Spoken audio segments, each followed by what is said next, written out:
اللہ تعالیٰ یہ خواب کیوں دکھاتا ہے بندوں کو؟ اور یہ ایک ایسا عمل ہے کہ جو انسان جس پہ قابو نہیں پا سکتا، جو انسانی ڈسکوری سے باہر ہے کہ ایسا کیوں ہوا. آپ دیکھیں کہ انسان دو چیزوں کا مجموعہ ہے، ایک اس کا جسم ہے اور ایک اس کی روح ہے. جہاں یہ دونوں آپس میں ایک دوسرے سے موافقت کرتے ہیں، ایک دوسرے کے ساتھ کوآرڈینیٹ کر رہے ہیں، وہاں یہ ایک دوسرے سے کشمکش بھی کرتے ہیں. بعض اوقات جسمانی خواہشات روح پر غالب آ جاتی، بعض اوقات روحانی کیفیات جسم پر غالب آ جاتی. عام طور پر دن میں جب ہم دنیا کے کام کر رہے ہوتے ہیں تو ہمارا جسم ایکٹیو ہوتا ہے، اور اس کا نتیجہ کیا ہوتا ہے کہ روح کی جو کار فرمائی ہیں وہ ذرا لو ہو جاتی. رات کو جب ہم سوتے ہیں اور جسم ہمارا بالکل بے حس ہو جاتا ہے تو پھر روح جو ہے وہ ابھر کر آتی ہے، اس کی کار فرمائی بڑھتی ہے، وہ زیادہ ایکٹیو ہو جاتی.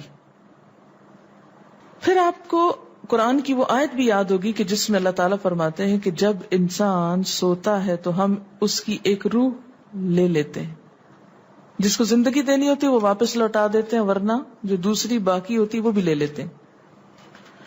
اب یہ جو روح نکلتی ہے نا ایک ہمارے جسم سے، تو یوں لگتا ہے کہ جیسے وہ مختلف جگہوں پہ وانڈر کرتی ہے، یعنی گھومتی پھرتی، اور بعض اوقات دور دراز پہنچ کے مثلا کسی مردے سے جا ملاقات کرتی، کیونکہ روح تو ایک لطیف چیز ہے نا. جب ماں کے پیٹ میں بچے کے اندر آتی ہے تو کوئی پتہ نہیں چلتا، جب نکل جاتی تو کوئی پتہ نہیں چلتا. اسی طرح روح دیواروں کے پار بھی چلی جاتی ہے. قرآن پاک میں آتا ہے نا کہ اینما تکونوا یدرککم الموت ولو کنتم فی بروج مشیدہ، یعنی اگر بالکل ساؤنڈ پروف اور ہوا پروف جگہ پر بھی کوئی چیز رکھ دی جائے تو کیا ہوگا؟ روح وہاں سے بھی نکل جائے گی. یعنی روح کے لیے یہ مادی چیزیں رکاوٹ نہیں ہے. اب آپ دیکھیں جو لوگ مر جاتے ہیں بعض اوقات آپ کی ان سے ملاقات ہوتی اور آپ کو یوں لگتا ہے جیسے آپ ان کو چھو کر آئیں، اور ایسا ممکن ہے کہ وہ جو سوتے وقت ایک روح آپ کی نکلی وہ ٹریول کرتے کرتے اس مقام پہ جا پہنچی جہاں وہ مردہ روح تھی، اور اس نے اس سے جا کر باتیں بھی کی، کچھ میسج بھی لیے، کچھ اور بھی. تو اس سارے کو ہم واضح طور پر نہ جان سکتے ہیں، اس کی حقیقت نہ سمجھ سکتے ہیں، لیکن بعض خوابوں کو انٹرپریٹ کرنے میں یہ چیز آپ کو مدد دے گی کہ ایسا کس طرح پاسبل ہے. آپ اپنے بستر پر لیٹے ہوئے اور روحانی طور پر آپ خواب میں آپ کہیں اور پہنچے ہوئے.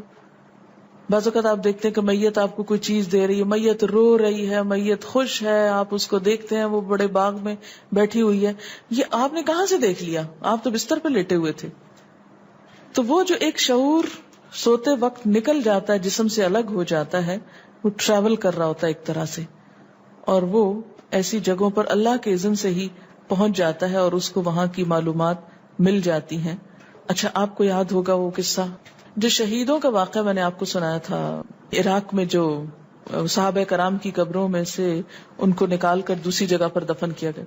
آپ نے دیکھا کہ مستقل کنٹینیوسلی 3 دن خواب آیا ایک شخص، جب اس نے اگنور کیا تو بادشاہ وقت کو خواب آیا، مفتی اعظم کو خواب ہے، اور مسلسل خواب میں وہ اپنا میسج کنوے کر رہے ہیں کہ ہمیں وہاں سے نکالو، ہماری قبروں میں پانی آ گیا. اور یہ بالکل سچا واقعہ ہوا، دنیا نے جس کا مشاہدہ بھی کیا. تو پھر آپ اس کو کیسے انٹرپریٹ کریں گے؟ وہ شہداء کہاں ملے تھے؟ تو بات یہ ہے کہ جیسے ہماری روح ٹریول کرتی ہے، کہیں ایسی جگہ جا پہنچتی ہے، تو ہو سکتا ہے کہ وہ اس مقام تک جا پہنچی ہو. یہ شہیدوں کی روح تو آزاد ہوتی ہے، ان کو اجازت مل گئی ہو کہ وہ ان لوگوں کی روح سے جا ملے، کیونکہ سجین قید خانے میں تو ہوتی ہے نا وہ روح جس کو مجرم روح جو ہوتی، لیکن جو مومن کی روح ہے، خاص طور پہ شہداء کی روح ہے، تو جنت میں کیا کر رہی ہوتی ہے؟ گھوم پھر رہی ہوتی، کھا پی رہی ہوتی. تو یہ بالکل ایک سچ ہے اور حقیقت ہے کہ بسا اوقات انسان خواب میں ایسے لوگوں سے ملاقات کر کے ان کے حالات کو جان لیتا ہے کہ ان پہ کیا گزر رہی. مثلا ان کو عذاب ہو رہا ہے. یہ عام بات ہے نا کہ میت کو جس حال میں دیکھو اسی حال میں ہوتی ہے. یعنی اگر خواب میں دیکھیں کسی نے اپنے والدین کو دیکھا کہ وہ بہت رو رہے ہیں فوت ہونے کے بعد، تو کیا کرنا چاہیے؟ ان کی طرف سے صدقہ دعا کرنی چاہیے. یہ بھی اللہ کی ایک رحمت ہوتی ہے کہ ان کو موقع دے دیا جاتا ہے کہ وہ اپنا میسج کنوے کر دیں. ایک طرح سے وہ اس کے دل کی بات نہیں ہوتی، الا یہ کہ آپ کسی انسان کے بارے میں بہت برا گمان رکھتے ہیں اور آپ اسے دیکھتے ہیں کہ وہ رو رہا ہے یا کچھ، لیکن کئی اور لوگ دیکھتے ہیں کہ وہ ہنس رہا ہے، کھیل رہا ہے. تو اس کا مطلب یہ ہے کہ پھر آپ ان دو کا کنٹرڈکشن کیسے دور کریں گے؟ تو پھر آپ یہ دیکھیں گے کہ جس نے خواب دیکھا اس کا اپنا نظریہ اس شخص کے بارے میں کیا تھا، کیونکہ اس کی اپنی بدگمانی تو نہیں اندر چھپی ہوئی تھی کہ جو سوتے وقت اوپر ابھر آئی اور اس نے وہ روپ اس طرح کا دکھا دیا. پھر وہ حدیث نفس میں آ جائے گی، دل کی بات میں وہ چیز آ جائے گی. ٹھیک. تو نبوت کا جیسے انبیاء علیہم السلام کو کچھ غیب کی خبریں دے دی جاتی تھی، اسی طرح عام انسانوں کو خواب کے ذریعے کچھ غیب کی خبریں دے دی جاتی ہیں. لیکن کسی بھی خواب کے سچا ہونے کی آپ کوئی دلیل نہیں رکھتے. ایز سچ واضح بات یہ نہیں کہہ سکتے کہ میں نے جو خواب دیکھا وہ بالکل سچ ہو جائے گا، یہ آپ دعویٰ نہیں کر سکتے. نبوت کا تو دعویٰ کیا جا سکتا ہے، لیکن آپ اپنے خواب کا دعویٰ نہیں کر سکتے کہ میں نے جو دیکھا ہے وہ بالکل سچ دیکھا. ہو سکتا ہے آپ کو شیطان نے ڈرایا ہو سکتا ہے کہ آپ کے اپنے دل کی سوچیں اور خیالات اس میں آ رہے ہوں. اور خصوصاً اس وقت جب دو متضاد آپ کو خبریں ملیں. مثلاً ایک شخص آپ کے پاس آتا ہے، وہ کہتا ہے کہ میں نے آپ کے بارے میں بہت اچھا خواب دیکھا. دوسرا آتا ہے کہتا ہے کہ میں نے آپ کو اچھے حال میں نہیں دیکھا. اب یہ فرق کس چیز کا ہو گیا؟ اس کے اپنے گمان کا فرق ہے. ایک آپ کے بارے میں گمان اچھا رکھتا ہے، وہ آپ کو اچھا دیکھنا چاہتا ہے لہذا وہ آپ کو اچھا دیکھ رہا ہے، اور دوسرا آپ سے حسد رکھتا ہے اور وہ آپ کو ہر قیمت پہ ختم ہوتے دیکھنا چاہتا ہے. وہ ویسے تو مار نہیں سکتا آپ کو، لہذا خواب میں مار لیتا ہے اور خواب میں آپ کا حال برا دیکھ لیتا ہے. تو وہ خواب دراصل کیا ہوتا ہے؟ اس کی اپنے نفس کی بات ہوتی ہے.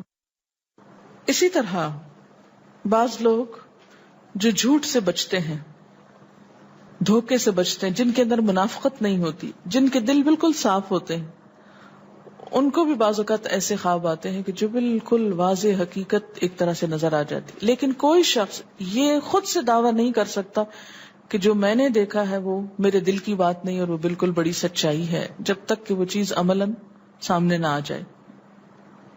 آپ صلی اللہ علیہ وسلم نے فرمایا اچھا خواب اللہ کی طرف سے ہے اور برا شیطان کی طرف سے. یعنی اگر آپ کسی کو برا دیکھ رہے ہیں یا کسی کی برائی دیکھ رہے ہیں تو وہ دراصل کیا ہے؟ شیطان ہے آپ کے اندر، جو آپ کو اس شخص کے خلاف یا کسی خاص واقعے کے خلاف بھڑکا رہا ہے، اور آپ اپنی تسلی کر لیتے ہیں خواب کے ذریعے. فرمایا پس جب کوئی شخص پسندیدہ خواب دیکھے تو اسے صرف اس شخص سے بیان کرے جس سے محبت اور اعتقاد ہے. یہ میرا مشورہ نہیں، نبی صلی اللہ علیہ وسلم کا ہے آپ سب کے لیے. بخاری اور مسلم کی روایت ہے کہ جب کوئی اچھا خواب آپ دیکھیں تو کیا کریں؟ اس کو بتائیں جس سے آپ محبت رکھتے ہو، وہ آپ سے بھی رکھتا ہو اور جس پر آپ کا اعتماد ہو. جیسے حضرت یعقوب علیہ السلام نے کیا کہا تھا بیٹے کو کہ مجھے تو بتا دیا، بھائیوں کا نہیں بتانا. اور جب مکروہ خواب دیکھیں تو حق تعالی سے اس خواب کے شر اور شیطان کے فتنے سے پناہ مانگے. جب برا خواب دیکھیں تو اس خواب کے شر اور شیطان کے فتنے سے پناہ مانگے کہ شیطان بہکانے لگا انسان کو. اچھا آپ دیکھیں کہ بعض اوقات یہ ہوتا ہے کہ جسے ہمارا کسی سے اختلاف ہوا ہے، عقیدے میں، گھر کے جھگڑے میں، کسی ذاتی اس میں، تو ہم کمزور ہوتے ہیں، مجبور ہوتے ہیں، اس کو کچھ کہہ نہیں سکتے. تو پھر ہم بعض اوقات اپنی تسکین کیسے کرتے ہیں؟ خوابوں میں کرتے ہیں. مثلاً ایک لڑکا کسی سے شادی کرنا چاہتا ہے اور وہ کر نہیں پاتا، اس کو وہ رشتہ مل نہیں رہا، تو وہ خواب میں دیکھتا ہے کہ اس کی شادی اس سے ہو گئی ہے، اس لڑکی سے. تو بعض خوابوں کی نوعیت بس صرف اتنی ہوتی، اس سے زیادہ اس کی حقیقت نہیں ہوتی. اچھا بعض اوقات جیسے کسی سے ضد ہے، عداوت ہے، دشمنی ہے آپ کی، اب آپ اس کو خواب میں برا دیکھ رہے ہیں، اس کی برائی دیکھ رہے ہیں، تو یہ دراصل کیا ہے؟ شیطان کا شر ہے جو آپ پہ غالب آ گیا ہے. آپ اس کی برائی چاہتے ہیں، ویسے کچھ کر نہیں پاتے، مجبور ہیں آپ، تو آپ خواب کے ذریعے وہ اپنی تسلی کر لیتے ہیں.